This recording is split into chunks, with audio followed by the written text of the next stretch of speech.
Welcome back. As promised, Dr. Bentley is here. Dr. John Bentley here comes on Mondays and answers your pet questions. Great to see you. Thank you. Let's get to our first question. It's from Carol. Carol says, I have a large dog and at night he breathes very heavily and has a hard time sleeping. Is there anything that can help with this? It depends on why he's not sleeping. If it's because he can't breathe well, and a lot of large dogs, especially as they get older, they lose the ability to open and shut their airway very efficiently. And if their airway starts to collapse when they're asleep, they can't voluntarily breathe a lot easier. And yes, there are things that can be done for that. So you might want to have that. What sounds will this pet make if they can't breathe? It's called, in horses, it's called roarer's disease because they sound sort of like they're snoring, but it's both in and out. Okay. So and what's happening is their vocal cords are vibrating. Normally their vocal cords are pulled out of the way, and as they sort of fold in, as the dog loses the ability to open it well, they just sort of rattle in the breeze, and it sounds like they're snoring, but it's... And that, let me tell you, I mean, that's tough to take, especially if you have a job, you have to go to work early, and this dog has been up, keeping you up all night. And then when you leave, he's breathing nicely. Are you kidding me? Yeah, because he's awake now. Yeah. So what do you do? Yeah, really. Well, there's no quick and easy fix for that.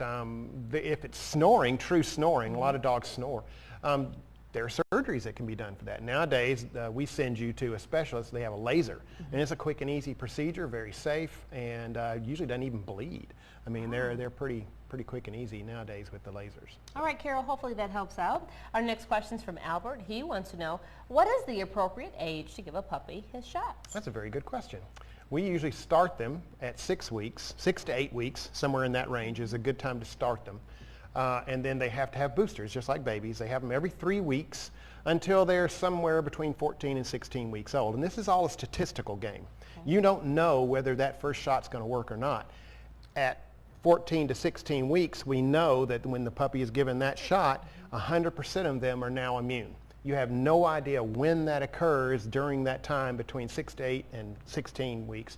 Since you don't know, if you don't get their boosters, they can be wide open to whatever disease they encounter, and a couple of them right off the bat are fatal. So wow, and that makes me think about, you know, animals that are in the shelter who have been rescued. You don't know how old they are, so when you get that real quickly, what do you do? Booster them immediately. Okay. Take them to the veterinarian. Also, it'd be best to keep them quarantined away from your dog. Most dog viruses do not show symptoms until 7 to 10 days after they're infected. Dr. Bentley, thank you for joining us. We appreciate that. Thank you. There's your information for those who are looking for a new vet. We have a quick break and we're back with more after this.